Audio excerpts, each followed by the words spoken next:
Hello students, हम presently fifth unit study कर रहे हैं इलेक्ट्रोमैग्नेटिक वेव्स। आज देखिए कुछ न्यूमेरिकल्स कैरिड आउट कर रहे हैं और कंक्लूड करते हैं इस यूनिट को। तो देखिए एक क्वेश्चन करा रहा हूँ, उसी में सारे पॉइंट्स इंक्लूड करने की कोशिश करूँगा। तो देखिए थोड़ा सा अच्छे से समझने की कोशिश करिए। पहले मैं क्वेश्चन ही बताता हूँ, उसके बाद डिस्कस करेंगे पॉइंट्स। तो देखिए क्वेश्चन क्या कहता है, suppose that electric field part of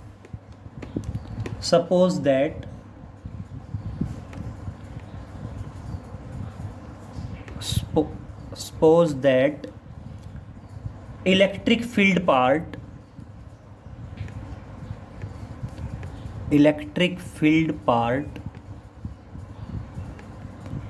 of an electromagnetic wave of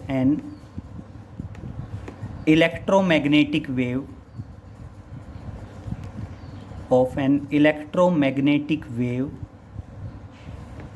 in vacuum is given by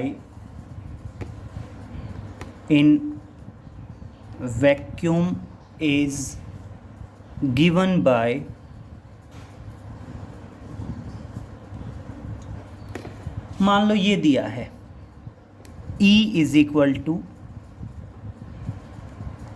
3.1 newton per coulomb, that is measuring unit, newton per coulomb into cosine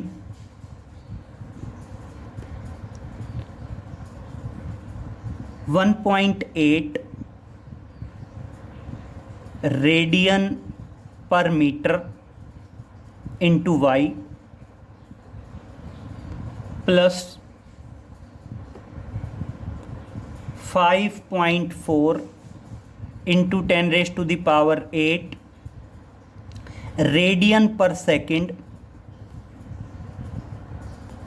into T. Clear. और अब एक बात समझिए, अगर मैं यहाँ पे vector लगाऊं तो मैंने यहाँ डायरेक्शन देनी पड़ेगी, और चाहो तो मैं साथ में यहीं पे कह दूं। मान लीजिए मैंने कह दिया यहाँ पे एक्स कहा, तो इसका मतलब इलेक्ट्रिक फील्ड एक्स एक्सिस का है। या फिर मैं दूसरे तरीके से कैसे कर सकता था, मैं यहाँ पे वेक्टर लगाता और साथ में लिखता आई कैप, तो इसका मतलब वो क्या था, रिप्रेजेंट कर रहा था आपके इलेक्ट्रिक फील्ड की डायरेक्शन को। अब वो यहाँ पे 5 चीजें पूछता है, that is first one, what is the direction of motion of the EM wave. First one है what is the direction of motion, what is the direction of motion of EM wave, कह सकते हैं कि EM wave किस direction में propagate होगी। Clear. फिर next कह सकते हैं what is the wavelength, next कहा जा सकता है what is the wavelength of EM wave. Clear. Next कहा जा सकता है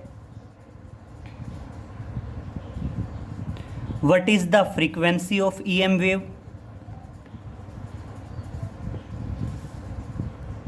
नेक्स्ट कहा जा सकता है what is the amplitude of magnetic field of wave, that is what is the amplitude, what is the amplitude of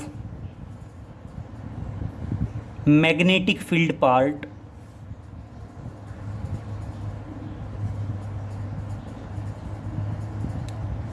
of EM wave।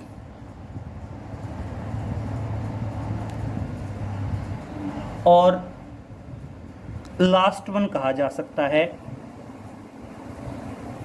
write down the expression for magnetic field part of the EM wave, magnetic field part of the EM wave.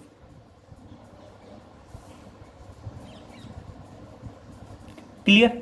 तो देखिए, कहने के लिए question एक ही है, लेकिन उस एक ही क्वेश्चन में 5 पॉइंट पूछ लिए गए हैं कि ये इलेक्ट्रिक फील्ड का एक्सप्रेशन दिया है, इस एक्सप्रेशन के बिहाफ पे आप मेरे को direction of motion of the wave बता दीजिए,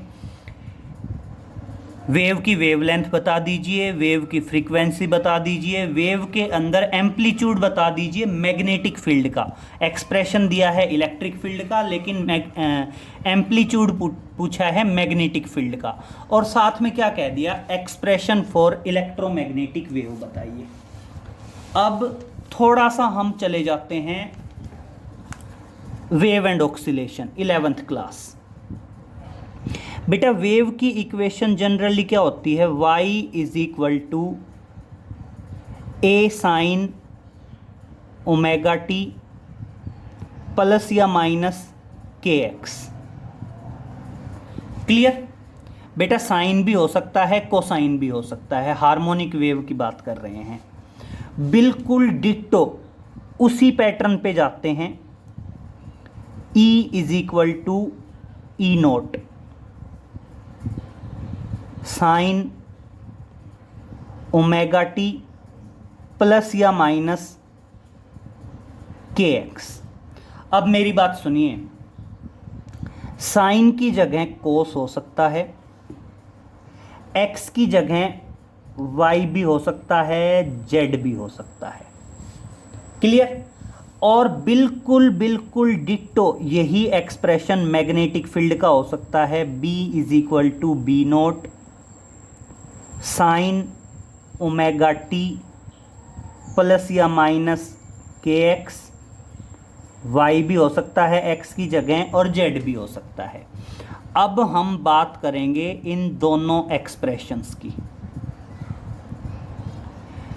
बेटा, ध्यान रखेंगे, अगर एक एक्सप्रेशन दे रखा है तो दूसरा एक्सप्रेशन भी सेम आएगा। बस यहाँ पे ध्यान रखना, t के साथ जो भी वैल्यू दी होगी, t जो है t के साथ जो भी वैल्यू दी होगी वो आपका ओमेगा होगा, एंगुलर फ्रीक्वेंसी। और ओमेगा बेसिकली किसके बराबर होता है, 2 पाई न्यू के बराबर होता है। क्लियर? x y या z, मे बी x हो सकता है, मे बी y हो सकता है, मे बी z हो सकता है। उसके साथ जो वैल्यू दी होगी वो वेव नंबर दिया होगा k, और वेव नंबर बेसिकली किसके बराबर होता है, 2 पाई बाई लैम्डा के बराबर होता है। क्लियर?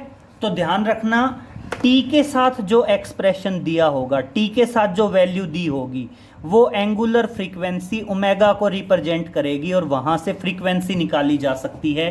तो जैसे देखिए third option, what is the frequency, मतलब फ्रीक्वेंसी निकालनी है। फ्रीक्वेंसी निकालने के लिए t के साथ जो वैल्यू दी है हमें उसको सोचना होगा, उसको देखना होगा। तो देखिए जरा एक बार यहाँ पे समझिए, t के साथ वैल्यू क्या दी है, 5.4 इंटू 10⁸8। ये मेजरिंग यूनिट दी है radian per second. Radian per second measuring unit होती है एंगुलर फ्रीक्वेंसी की। तो ये जो वैल्यू है ये बेसिकली ओमेगा को रिप्रेजेंट कर रही है। ओमेगा किसके बराबर होगा, 2 pi nu.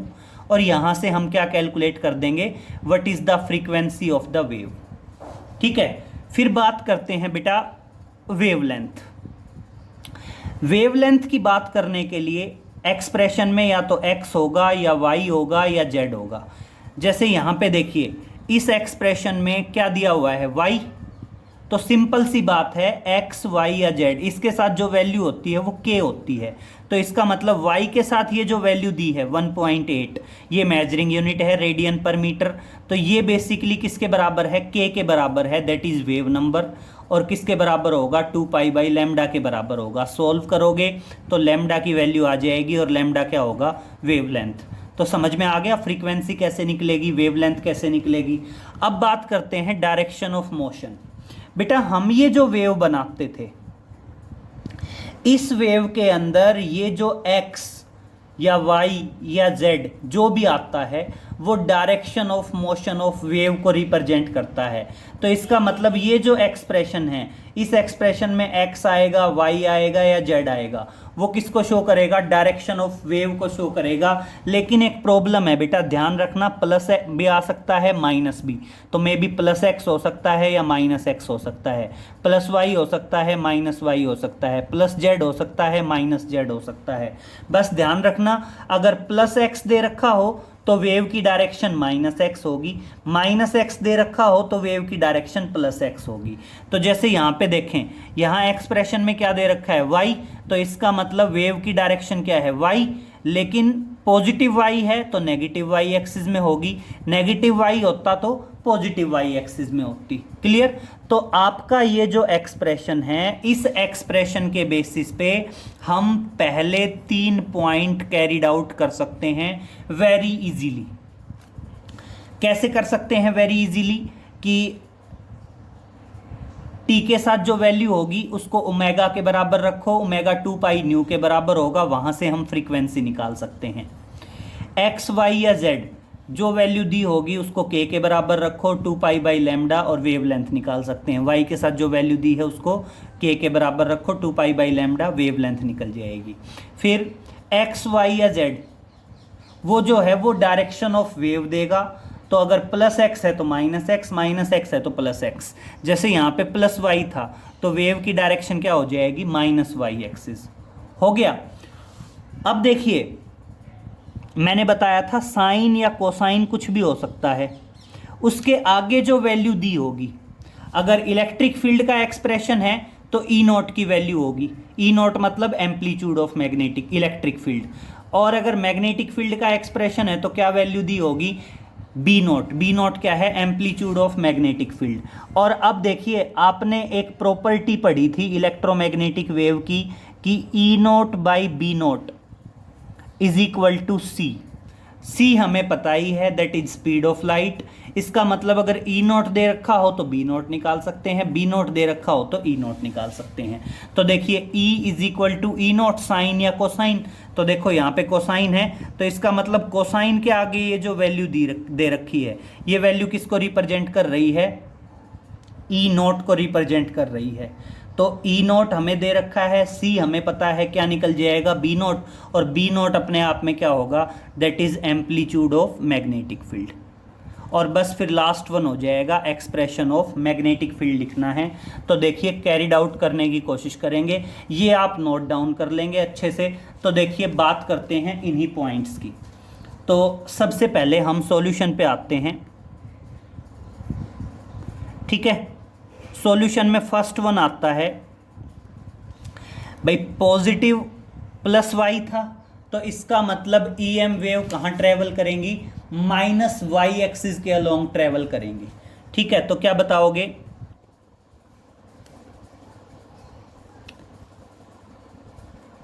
The direction of motion of the wave is negative y axis, negative y axis, clear? that is minus j cap। तो आप क्या बता सकते हैं? EM वेव जो है वो कहाँ ट्रेवल करेगी बेटा? नेगेटिव y एक्सिस के अलोंग ट्रेवल करेगी। क्लियर? अब नेक्स्ट पे चलते हैं बेटा, वेवलेंथ। क्लियर? अब देखो, वेवलेंथ में हम पहले ही बता चुके हैं, एक्स, वाई या जेड जो भी दे रखा हो उसके साथ जो वैल्यू होगी वो के बराबर होगी। तो देखिए, अब आप क्या बताओगे? वाई दे रखा है, वाई के साथ जो वैल्यू है वो के बराबर है। तो देखिए, आप क्या करेंगे? सेकंड पे बी पे आते हैं। बी में आप क्या बताएंगे कि के बेसिकली किसके बराबर होता है? 2 पाई बाई लैम्डा के बराबर होता है। और k की वैल्यू आपकी इक्वेशन में क्या दे रखी है? That is 1.8 and that is क्या है? Radian per metre. ये उसकी क्या दे रखी है बेटा? मेजरिंग यूनिट दे रखी है, रेडियन पर मीटर। तो हमें वैसे चाहें तो मेजरिंग यूनिट से कोई मतलब है नहीं, तो आप यहाँ पे क्या निकालेंगे, लैम्डा की वैल्यू निकालेंगे। और देखिए इसलिए लैम्डा क्या आ जाएगा, सिर्फ इस एक्सप्रेशन की बात कर रहा हूँ, लैम्डा इधर 1.8 इधर, तो लैम्डा किसके बराबर आएगा, 2 पाई अपॉन 1.8।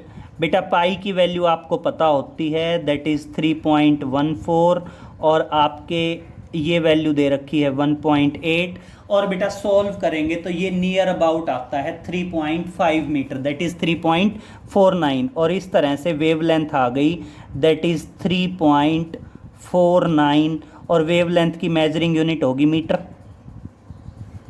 तो ये आपका क्या आया, वेवलेंथ कैलकुलेट हो गई। वेवलेंथ कैसे कैलकुलेट करेंगे, जस्ट सिंपल सी बात है कि x y या z एक्सप्रेशन में दे रखा हो तो उसके साथ जो वैल्यू होगी वो k होगी, और k basically 2 pi by lambda के बराबर होता है। तो y था 1.8 था y के साथ, तो 1.8 किसके बराबर हो गया, k के, और k किसके बराबर होता है 2 पाई बाई लैम्डा। और यहाँ पे लैम्डा किसको रिप्रेजेंट कर रहा है, लैम्डा रिप्रेजेंट कर रहा है wavelength of the wave. Clear. फिर नेक्स्ट थर्ड की बात करते हैं, फ्रीक्वेंसी। अब देखिए बेटा बारी आई फ्रीक्वेंसी की। अब फ्रीक्वेंसी में भी सेम पैटर्न है, टी के साथ जो वैल्यू होगी वो ओमेगा होगा। ओमेगा एंगुलर फ्रीक्वेंसी होती है, 2 पाई न्यू के बराबर होती है। तो देखिए के की मेजरिंग यूनिट वेव नंबर की दे रखी थी, that is radian per metre. अब देखिए बारी आई टी के साथ जो वैल्यू है वो ओमेगा है, और ओमेगा बेसिकली किसके बराबर होता है, 2 पाई न्यू के बराबर होता है, और ये वैल्यू किसके बराबर दे रखी है, 5.4 into 10⁻⁸, that is radian per second. Clear. तो देखिए फ्रीक्वेंसी निकालना है तो 2 पाई डिवाइड में चला जाएगा, और ऑटोमेटिक देखिए फ्रीक्वेंसी किसके बराबर आएगी, that is 5.4 into 10⁸ divided by 2 पाई। बेटा पाई की वैल्यू हमें पता ही है, दैट इज़ 10 ये तो एज इट इज़, और 2 पाई की वैल्यू क्या आ गई 3.14। और अब इसको सॉल्व करेंगे तो ये क्या आएगा बेटा, फ्रीक्वेंसी आएगा। और फ्रीक्वेंसी कितनी आती है बेटा, फ्रीक्वेंसी आ जाती है दैट इज़ 8.59 इंटू 10⁻⁷। कितना आएगा, दैट इज़ 8.59 इंटू 10⁻⁷। और बेटा फ्रीक्वेंसी की मेजरिंग यूनिट होती है हर्ट्स, तो साथ में क्या आ गया, एच जेड लिख दिया। एच जेड किसको रिप्रेजेंट कर रहा है, एच जेड रिप्रेजेंट कर रहा है हर्ट्स को, और ये क्या आ गई, that is the frequency of EM wave. Clear. जो आपकी इलेक्ट्रोमैग्नेटिक वेव है उस इलेक्ट्रोमैग्नेटिक वेव की आ गई फ्रीक्वेंसी। अब बात करते हैं बेटा fourth one, that is amplitude of magnetic field part. तो हमने इलेक्ट्रोमैग्नेटिक वेव की प्रॉपर्टी में पढ़ा था कि E naught by B naught किसके बराबर होता है, C speed of light, amplitude of electric field to the amplitude of magnetic field. बेटा आपको पक्का एक एक्सप्रेशन दिया जाएगा, या तो इलेक्ट्रिक फील्ड का दिया जाए या मैग्नेटिक फील्ड का। इलेक्ट्रिक फील्ड में कोस या साइन हो तो ये वैल्यू ई नोट को रिप्रेजेंट करेगी, एम्पलीट्यूड ऑफ इलेक्ट्रिक फील्ड को रिप्रेजेंट करेगी। मैग्नेटिक फील्ड का एक्सप्रेशन हो तो कोस या साइन के आगे जो वैल्यू होगी वो बी नोट को रिप्रेजेंट करेगी, that is amplitude of magnetic field. तो देखिए आप यहाँ पे अगर एम्पलीट्यूड ऑफ ई नोट दिया है, एम्पलीट्यूड ऑफ इलेक्ट्रिक फील्ड दिया है, और अगर आपने बी नोट निकालना है तो मेरे हिसाब से बी नोट किसके बराबर आ जाएगा, बी नोट बराबर आ जाएगा ई नोट बाई सी। अब देखिए E naught amplitude of electric field 3.1, और बेटा एम्पलीट्यूड ऑफ इलेक्ट्रिक फील्ड की मेजरिंग, ये जो न्यूटन पर कूलाम लिखा है ये मेजरिंग यूनिट है इलेक्ट्रिक फील्ड की। और सी क्या है, स्पीड ऑफ लाइट। बेटा स्पीड ऑफ लाइट क्या आएगा, 3 इंटू 10⁸ मीटर पर सेकेंड होता है ना स्पीड ऑफ लाइट। और इसको जब सॉल्व करेंगे तो ये वैल्यू आएगी आपकी, दैट इज 1.03 इंटू 10⁻⁻⁸। और बेटा एक बात बहुत ध्यान से समझ लीजिए, ई नोट था इलेक्ट्रिक फील्ड, बी नोट है मैग्नेटिक फील्ड, और अगर ये वैल्यू मैग्नेटिक फील्ड की है तो आपको मेजरिंग यूनिट मैग्नेटिक फील्ड की लगानी पड़ेगी, दैट इज टेस्ला, क्योंकि यहाँ पे न्यूटन पर कूलाम थी इलेक्ट्रिक फील्ड की मेजरिंग यूनिट, और अगर मैग्नेटिक फील्ड आ गया तो मैग्नेटिक फील्ड की मेजरिंग यूनिट आएगी टेस्ला। और जो बी नोट है, ये बी नोट अपने आप में क्या आ गया, बी नोट अपने आप में आ गया that is amplitude of magnetic field, that is amplitude of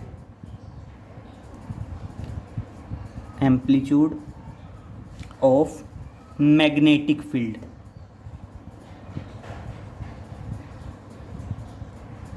amplitude of magnetic field relate with the EM wave. Clear. और बेटा बिल्कुल लास्ट वन पे आ गए, एक्सप्रेशन इलेक्ट्रिक फील्ड का दे रखा था और अब हमने एक्सप्रेशन देना है मैग्नेटिक फील्ड का। अब समझिए, मैंने आपको बिल्कुल इनिशियल स्टेज पे बताया था कि बेटा electromagnetic wave having the transverse nature. चलो वो बाद में बात करेंगे, पहले लिख लेते हैं मैग्नेटिक फील्ड बी। क्लियर। अब देखिए मैग्नेटिक फील्ड बी का एक्सप्रेशन क्या आएगा, B is equal to B not.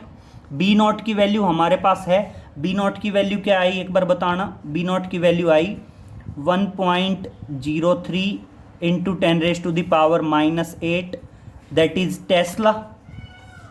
अब बेटा सुनो, सिर्फ बी नॉट की वैल्यू चेंज होगी, बाकी सारी की सारी वैल्यू एग्जैक्टली सेम लिख देंगे।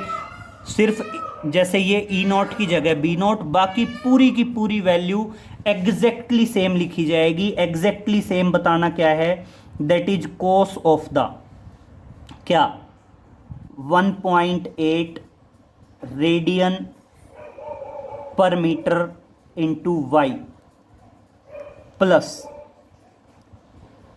5.4 इंटू 10⁻8 रेडियन पर सेकंड, और इंटू क्या है टी, इंटू क्या है टी है। और फिर उसके बाद ये क्या आ जाएगा बेटा, फाइनल आपका जो कैपिटल ब्रैकेट है वो क्लोज हो जाएगा। क्लियर। तो ये आया आपका एक्सप्रेशन मैग्नेटिक फील्ड का। क्या होगा बेटा, कभी भी जो अंदर पूरी वैल्यूज है भाई, एक एक्सप्रेशन वो आपको प्रोवाइड करेगा बेटा, चाहे इलेक्ट्रिक फील्ड का एक्सप्रेशन दे और चाहे आपको वो किसका एक्सप्रेशन दे, मैग्नेटिक फील्ड का एक्सप्रेशन दे। तो एक एक्सप्रेशन वो आपको देगा इलेक्ट्रिक फील्ड या मैग्नेटिक फील्ड का, तो दूसरा एक्सप्रेशन जो पूछेगा उसमें पूरी वैल्यू अंदर की सेम, बस किसकी वैल्यू चेंज हो जाएगी आपकी। अगर इलेक्ट्रिक फील्ड का एक्सप्रेशन है तो ई नॉट की वैल्यू दी होगी, हमें बी नॉट की रखनी होगी।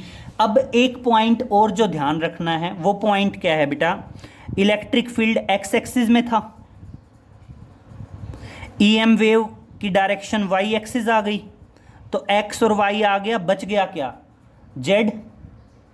क्योंकि देखो मैंने आपको जब ईएम वेव पढ़ाया तो मैंने आपको बताया था कि EM wave having transverse nature, और ट्रांसवर्स नेचर का मतलब क्या था बेटा, ट्रांसवर्स नेचर का मतलब था इलेक्ट्रिक फील्ड, मैग्नेटिक फील्ड और ईएम वेव की डायरेक्शन तीनों आपस में क्या होंगे, एक दूसरे के परपेंडिकुलर होंगे।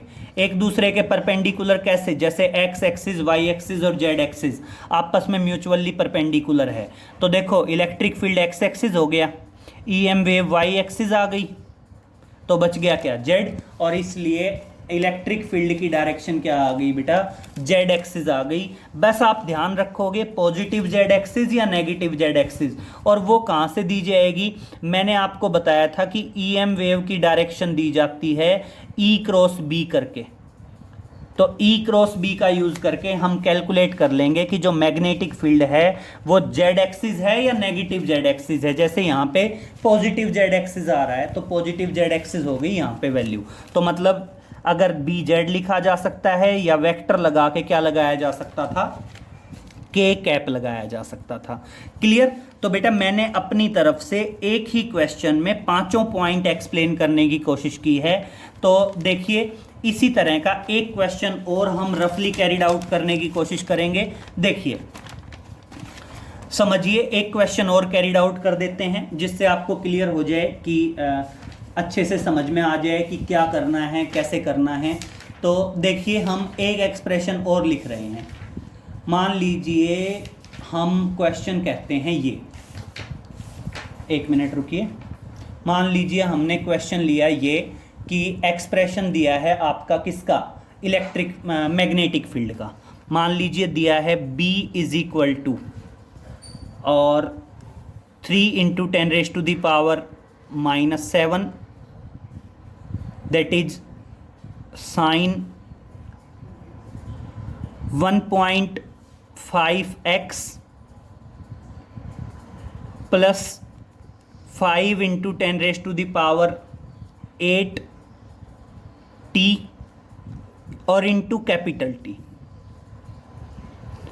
और बेटा सेम वही बात, चाहो तो बी वेक्टर लगा के आई जे के कोई डायरेक्शन लगाओ या इसी के साथ मान लीजिए बी वाई। क्लियर? अब देखो कंफ्यूज नहीं होना है। यहां पे उसने मेजरिंग यूनिट साथ में लगा रखी थी, यहां जो एक्सप्रेशन दिया ये एक्सप्रेशन बिना मेजरिंग यूनिट के दे दिया। तो कंफ्यूज नहीं होना है, मेजरिंग यूनिट लगाए तो भी, ना लगाए तो भी। जैसे यहां पे देखो मैग्नेटिक फील्ड की मेजरिंग यूनिट टेस्ला होती है, तो हमने जैसे यहां शुरू में ही टेस्ला लगा दिया था, इसने वो टेस्ला यहां ना लगा के यहां लगा दिया। इसके अलावा x और t के साथ जो वैल्यूज हैं वहां मेजरिंग यूनिट दी नहीं। तो कंफ्यूज नहीं होना है मेजरिंग यूनिट्स को लेके। तो चलो हम इस एक्सप्रेशन के लिए और यही पांचों चीजें कैलकुलेट करने की कोशिश करेंगे। सबसे पहला point that is direction of motion of the wave. तो देखो मैंने बताया था अंदर जो है साइन या कोस के अंदर वहां देखेंगे x है, y है या z है। तो वहां x है, तो इसलिए EM वेव की डायरेक्शन क्या आएगी, जो आपकी EM वेव है, EM वेव की डायरेक्शन आ जाएगी that is negative x axis. क्या आ गई? नेगेटिव x एक्सिस, क्योंकि पॉजिटिव x प्लस x था तो EM वेव की डायरेक्शन क्या आ गई, नेगेटिव x एक्सिस। दूसरी बात करते हैं किसकी बेटा, वेवलेंथ। देखो मैंने बताया था y x z इसके साथ जो वैल्यू होगी वो k के बराबर होगी। तो x के साथ जो वैल्यू है वो k के बराबर है और k बेसिकली किसके बराबर है, 2π/λ। और क्या आई वैल्यू 1.5 दे रखी है, तो यहाँ से लैम्डा क्या आ जाएगा, लैम्डा आ जाएगा 2π/1.5। बेटा पाई की वैल्यू हमें पता है कितनी, 3.14 ओवर ये क्या है 1.5। और सॉल्व करोगे तो ये वेवलेंथ आ जाएगी। और मेजरिंग यूनिट किस में होगी बेटा, मेजरिंग यूनिट होगी आपकी मीटर में। थर्ड बात करते हैं सी पार्ट की। सी पार्ट क्या है, what is the frequency of the EM wave. Same वही पॉइंट, t के साथ जो वैल्यू है वो ओमेगा के बराबर होगी। तो t के साथ वैल्यू है 5 × 10⁸, वो किसके बराबर होगी, ओमेगा। और ओमेगा बेसिकली किसके बराबर होता है, 2π न्यू के बराबर होता है। और किसके बराबर है, दैट इज़ 5 × 10⁸। और देखना यहाँ से न्यू किसके बराबर आ गया, 5 × 10⁸। और अपॉन क्या आया बेटा, 2π।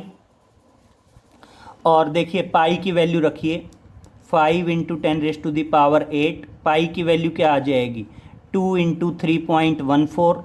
और सॉल्व करेंगे तो ये वैल्यू आपकी सॉल्व करके फ्रीक्वेंसी आएगी। और किस में आएगी फ्रीक्वेंसी, हर्ट्स में आएगी, Hz। क्लियर? अब बात करते हैं फोर्थ पार्ट की। बेटा यहाँ एक्सप्रेशन दिया था इलेक्ट्रिक फील्ड का, इसलिए पूछा था एम्पलीट्यूड ऑफ मैग्नेटिक फील्ड। और अगर मान लीजिए ये एक्सप्रेशन दिया है मैग्नेटिक फील्ड का, तो वो पूछ सकता है एम्पलीट्यूड ऑफ इलेक्ट्रिक फील्ड। तो कौन सा एक्सप्रेशन यूज करोगे, E0/B0 = C। तो इसका मतलब E0 किसके बराबर आ गया, B0 × C आ गया।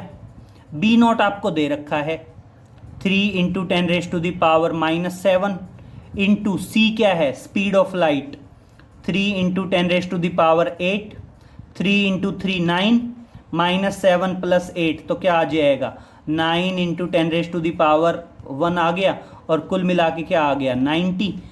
बेटा मैग्नेटिक फील्ड है तो मेजरिंग यूनिट टेस्ला है, इलेक्ट्रिक फील्ड है तो मेजरिंग यूनिट क्या आएगा न्यूटन पर कूलम। ये अपने आप में क्या आ गया एम्पलीट्यूड ऑफ इलेक्ट्रिक फील्ड आ गया।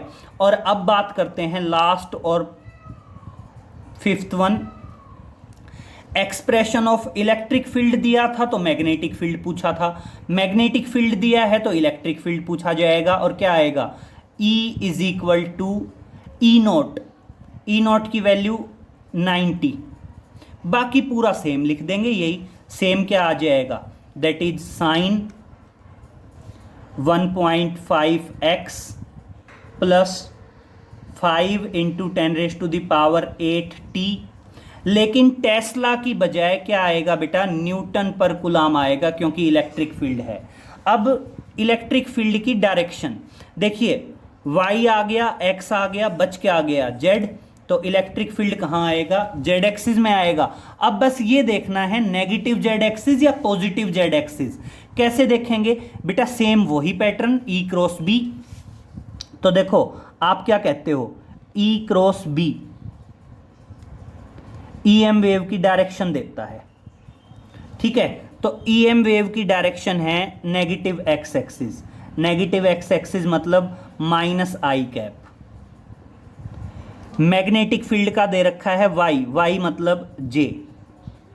तो देखो आप जब k क्रॉस j करोगे तभी तो माइनस आएगा और k का मतलब क्या है z, और इसलिए इलेक्ट्रिक फील्ड किस में आ जाएगा इलेक्ट्रिक फील्ड आ जाएगा आपका z एक्सिस में। क्लियर। तो देखो बेटा इस टाइप का क्वेश्चन हो जाएगा EM वेव की डायरेक्शन, वेवलेंथ, फ्रीक्वेंसी, एक एम्पलीट्यूड दिया होगा दूसरा निकालना होगा, एक एक्सप्रेशन दिया होगा दूसरा एक्सप्रेशन कैलकुलेट करना होगा। एक कंफ्यूज नहीं होना है, मेजरिंग यूनिट्स दे या ना दे, कोसाइन या साइन कुछ भी दे सकता है, मेजरिंग यूनिट यहाँ पे दे सकता है या लास्ट में भी लिख सकता है। बस ध्यान रखना है इलेक्ट्रिक फील्ड है तो मेजरिंग यूनिट न्यूटन पर कूलम, मैग्नेटिक फील्ड है तो measuring unit Tesla capital T। Clear. तो बेटा ये आपकी ना 5th यूनिट में से था इलेक्ट्रोमैग्नेटिक वेव में से, आप इसको अच्छे से समझ के नोट कर लीजिए। और इस तरह से बेटा आपकी 5th यूनिट कंक्लूड करते हैं EM वेव। क्लियर। तो EM वेव में देखो हम डिस्प्लेसमेंट करंट के बारे में पढ़ चुके हैं, इसके अलावा EM वेव और प्रॉपर्टीज़ पढ़ चुके हैं, इसके अलावा इलेक्ट्रोमैग्नेटिक स्पेक्ट्रम पढ़ चुके हैं। डिस्प्लेसमेंट करंट के ऊपर हमने कुछ न्यूमेरिकल्स कैरिड आउट कर लिए थे और आज ये हमने एक न्यूमेरिकल कैरिड आउट कर दिया इलेक्ट्रोमैग्नेटिक वेव्स के बेसिस पे। क्लियर। तो आप थोड़ा सा अच्छे से इसको नोट कर लेंगे, समझ लेंगे। मैंने कोशिश की है एक ही क्वेश्चन में जो भी पूछा जा सकता है उसी को एक्सप्लेन करने की। क्लियर। तो नोट कर लीजिए बेटा और देख लीजिए आगे। कोशिश करते हैं स्टार्ट करेंगे आपकी 6th unit that is optics, जिसमें हम रे और वेव ऑप्टिक्स स्टडी करेंगे। तो नेक्स्ट लेक्चर से करते हैं बेटा कंटिन्यू। Okay, thank you.